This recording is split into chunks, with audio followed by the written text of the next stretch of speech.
Support WrestleTalk!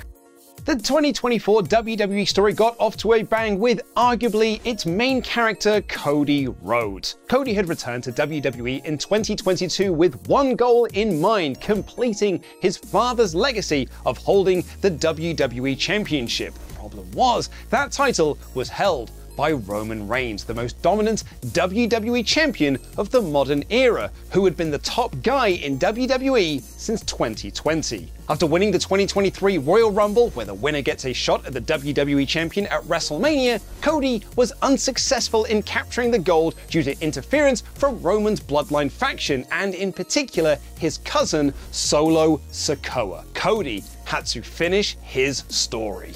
And he got off to the right start by winning the 2024 Royal Rumble and challenging Roman Reigns for his WWE Championship at WrestleMania 40. What he could not account for, though, was Roman's bloodline grew and changed with the inclusion of The Rock, who became WWE's final boss. Cody teamed with Seth Rollins, a former teammate of Roman Reigns, on the first night of WrestleMania 40 to take on Roman and The Rock, where the winning team could pick the match type for Cody versus Roman on night 2. The Rock pinned Cody Rhodes following the People's Elbow, setting the scene for a Bloodline Rules match for the WWE Championship. The odds were now stacked against Cody Rhodes and his quest for the gold, but thankfully he had backup in the form of John Cena, The Undertaker, and Jey Uso, himself a former member of Roman's Bloodline group. Seth Rollins was the difference maker, however, distracting Roman by reminding him of their old brotherhood, leading to Cody pinning Roman Reigns to win the WWE Championship.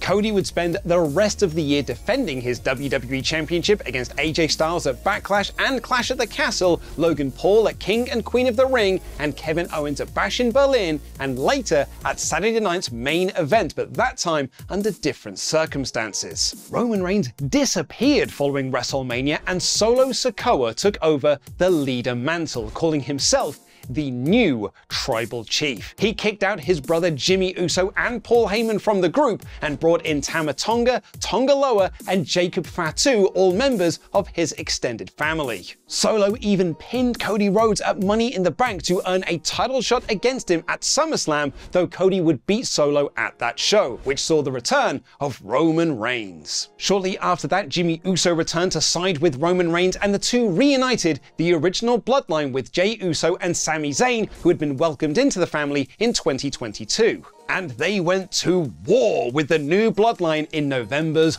War Games, but they were a man down. So 2 weeks out from Survivor Series, where the two teams would clash inside the War Games structure, Paul Heyman returned and brought with him a fifth man for their team, his former client, CM Punk. Punk revealed that Heyman now owed him a favor, and he helped Roman and his OG bloodline beat Solo Sikoa and the new bloodline in War Games. Roman will now face Solo Sikoa in Tribal Warfare on the Netflix debut episode of Raw. Punk had originally left WWE in 2014, returning to the company after a near 10-year absence in late 2023, and during that hiatus said a lot of negative things about WWE, even going to the competition brand All Elite Wrestling in 2021. And due to Punk's issues within AEW and his verbal bashing of WWE for nearly a decade, meant that he did not have a lot of friends when he came back. And front of the line to get their hands on CM Punk was Seth Rollins, and it looked like Punk and Rollins were on a collision course for the World Heavyweight Championship at WrestleMania 40. But CM Punk sadly got injured during the Royal Rumble. Seeing an opportunity, Drew McIntyre, who was the second man looking to get his hands on CM Punk, took Punk's WrestleMania spot by winning the 2024 Men's Elimination Chamber, then beat Seth Rollins for the World Heavyweight Championship at WrestleMania 40, all while Punk was sat at ringside. Drew's obsession with Punk cost him, however, as he gloated in Punk's face, leading Punk to trip him up and allow Damian Priest to cash in his Money in the Bank contract, which guarantees you a title shot whenever you want, and pin Drew McIntyre to win the World Heavyweight Championship. Drew McIntyre was world champion for just 5 minutes. Drew kept his sights on Punk, but also wanted to win back that world title. However, Punk was not going to let Drew finish his story. He screwed Drew McIntyre in a match for the World Heavyweight Championship at Clash at the Castle in Drew's home country of Scotland, no less, and then again at Money in the Bank when Drew tried to cash in his Money in the Bank briefcase that he'd won earlier in the night. When Punk was healed from his injury, the two clashed at SummerSlam with Seth Rollins as the special guest referee. They fought again at Bash in Berlin in a strap match, then finally collided inside the dreaded Hell in a Cell at Bad Blood. When it was all said and done, Punk beat Drew. Following Punk helping Roman Reigns inside War Games, Seth Rollins went back for Punk. Not just because of Punk's issues towards WWE, but also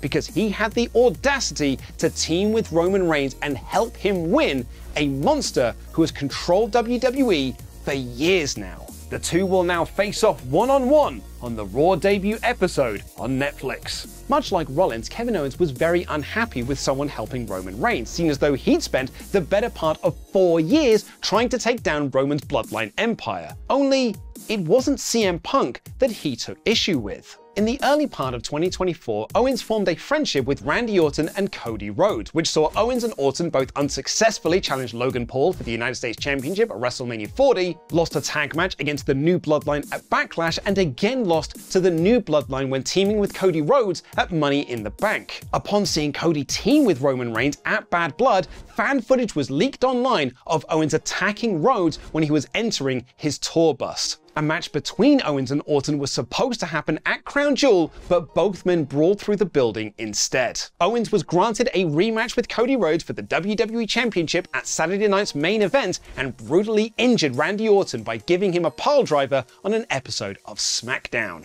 Cody beat Owens again, though under controversial circumstances, as he hit his Crossroads finishing move onto a chair to get the win. Owens attacked Rhodes after the match and put him in the hospital following a package piledriver. Friendship splintering was also a key part of the Judgment Day saga on Monday Night Raw. The group of Damian Priest, Finn Balor, Dominic Mysterio, JD McDonough, and Rhea Ripley had a very strong start to 2024. Priest and Balor were the undisputed tag team champions, holding both the Raw and SmackDown tag titles, and Ripley was the dominant women's world champion, having won the title at WrestleMania 39. Her dominance continued as she retained that title against Becky Lynch at WrestleMania 40, but Balor and Priest lost their tag titles. One set of titles won by Awesome Truth and the other won by A-Town Down Under. But their sadness was short-lived as Priest cashed in his Money in the Bank contract to win the World Heavyweight Championship. But with that win came jealousy for Finn Balor. Balor had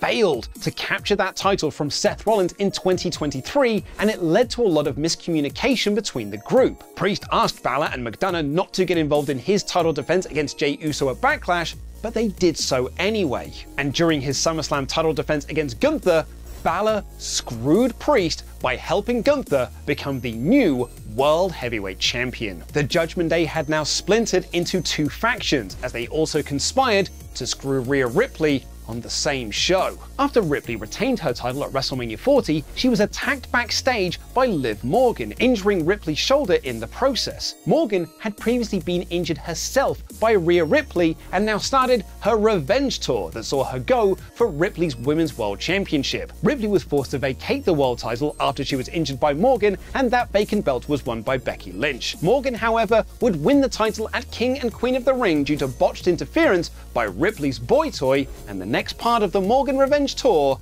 Dominic Mysterio.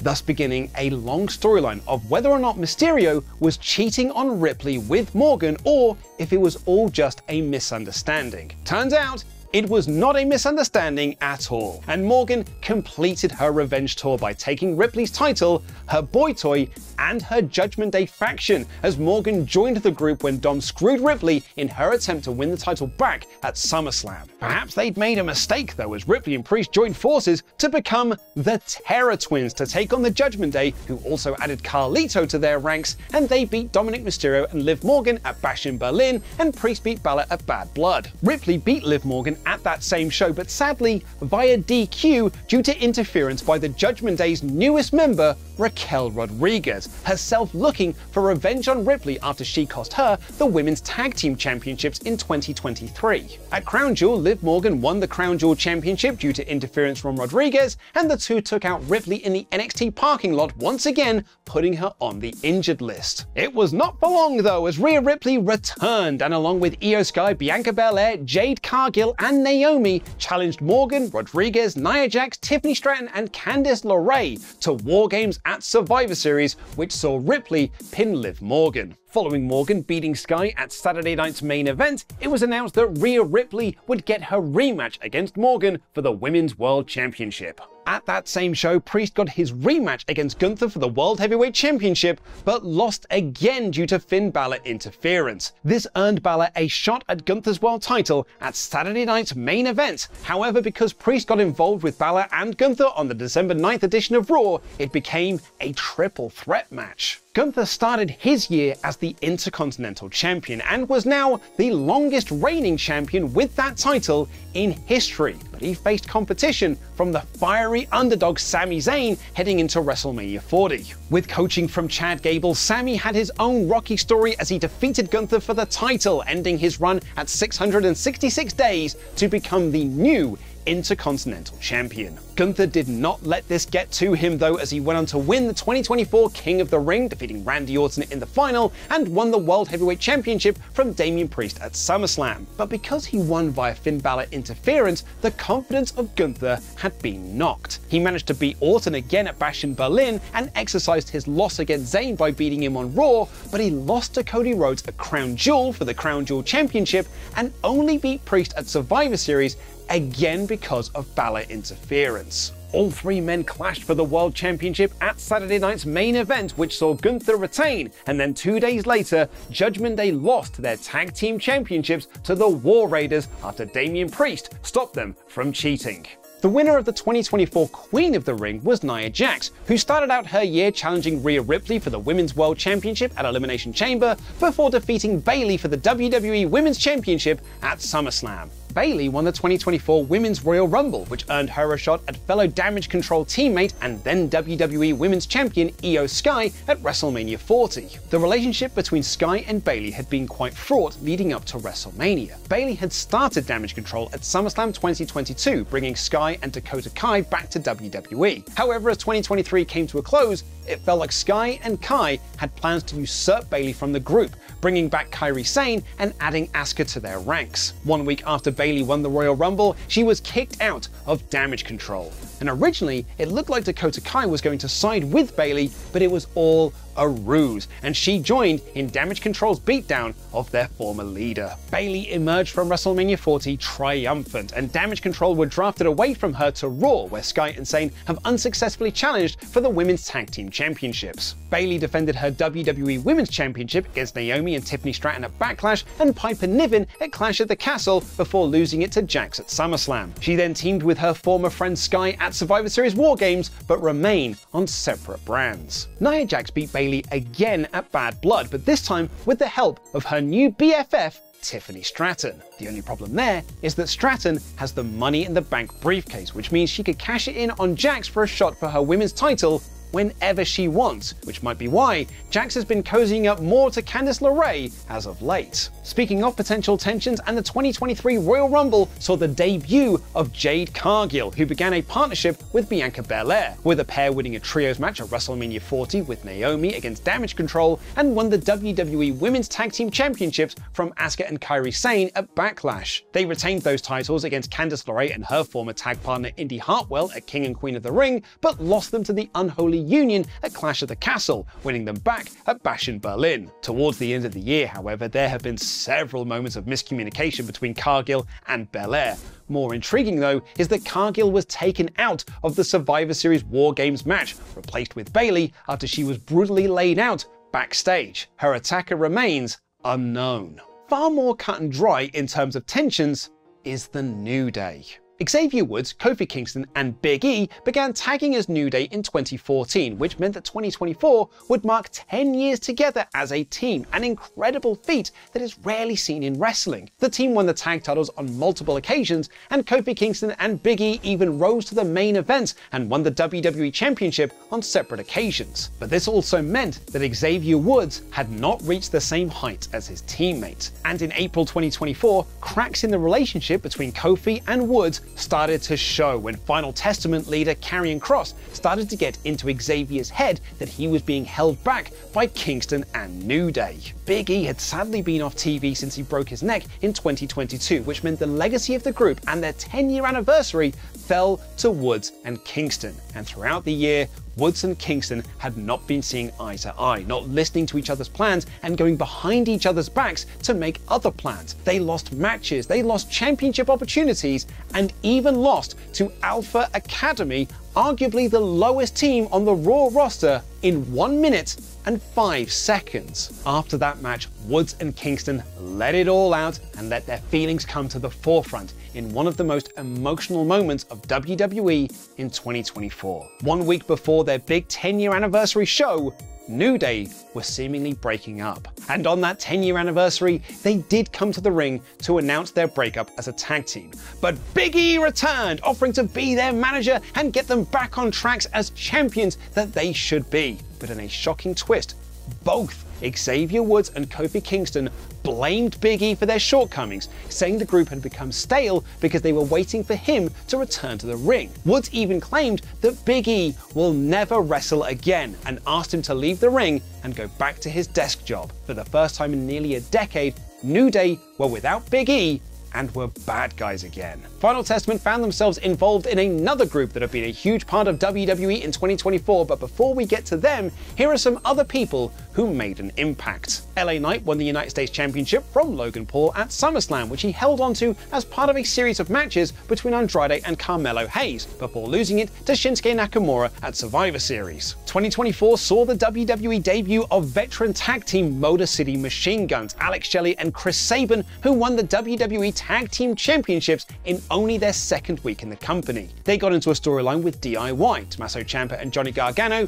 which saw DIY cheat to beat them for the tag titles on the December 6th episode of SmackDown. Bronson Reed made a name for himself by taking out Seth Rollins, leading to the two battling it out on both Crown Jewel and the main event of Raw. But Reed also had a kaiju war against Braun Strowman and saw them tear up several buildings that they wrestled in. He was also hired by Solo Sikoa's bloodline to join their ranks in War Games against Roman Reigns' OG bloodline. Bron Breakker jumped up from NXT to make his main roster debut in the 2024 Royal Rumble. He joined SmackDown in February and was officially drafted to Raw in April. While he was unsuccessful in his first attempt to win the Intercontinental Championship at Money in the Bank, he won the prize at SummerSlam from Sami Zayn the following month. He would then lose it on Raw to Jey Uso, but won it back a month later due to interference from the bloodline, and now looks to be in the sights of Sheamus, who has won every title in WWE across his 15 years, but never the Intercontinental Championship. The War Raiders of Eric and Ivar reunited after both returning from injuries, and Sonya Deville, Zoe Stark, and Shayna Baszler formed the team Pure Fusion Collective. And speaking of new groups, after helping Sami Zayn win the Intercontinental Championship, Chad Gable turned on Zayn, claiming that Sami stole his WrestleMania moment from him. His Alpha Academy group tried to reason with their coach, but he ended up ditching them to form American Made with the Creed brothers and Ivy Nile, who quickly became the target of our last group to talk about, the Wyatt Six. Bray Wyatt was one of the most creative voices in WWE, but sadly passed away in 2023 at the age of 36. He had returned to WWE in 2022, and there were lots of teasers of a new group led by him called the Wyatt Six, S-I-X. And following his passing, the mantle of leader was passed to his brother, Bo Dallas, who brought back Eric Rowan and recruited Nikki Cross, Joe Gacy, and Dexter Lumis to be this new team, Wyatt Six, S-I-C-K-S, who targeted people for hurting families. Teasers began in the early part of 2024, and the group debuted on June 17th by attacking various backstage hands and Chad Gable, who had recently split away from Alpha Academy. VHS tapes started to get delivered to Monday Night Raw, which saw Bo Dallas be interviewed by his alter ego, Uncle Howdy, who talked openly about his brother's passing and how much that loss to the family meant. The other members of the group got similar VHS tape interviews, and they won their first match in August against American Made, and Uncle Howdy beat Chad Gable in a singles match later that month. They were not seen again until they started targeting Final Testament and their newest recruit, The Miz, who had recently turned his back on his Awesome Truth tag partner, R-Truth. They took out Paul Ellering from the Final Testament, but he came back on the December 9th edition of Raw to help Final Testament to beat the Wyatts in an 8-man tag. And that only leaves us with the final boss, The Rock. The Rock returned to WWE on the January 1st edition of Monday Night Raw and legit joined the board of directors for WWE. This even played out into stories on TV, as The Rock's presence in WWE was felt leading into WrestleMania 40, where he tried to take Cody Rhodes' match against Roman Reigns. The Rock instead joined the Bloodline, and although he beat Cody on the first night of WrestleMania 40 in the tag match, was unsuccessful in helping Roman beat Cody on night 2. The following night on Raw, he handed Cody something that is yet to be revealed. He disappeared from TV, but returned at the closing moments of Bad Blood, as if to signal that his business with Roman and Cody was far from over. Are you excited for WWE debuting on Netflix? Let me know in the comments down below, and if you have made it this far and you haven't already left a comment, I know that Roman Reigns was a Universal Champion in 2020, but it's easier just to say that he was the WWE Champion the whole time.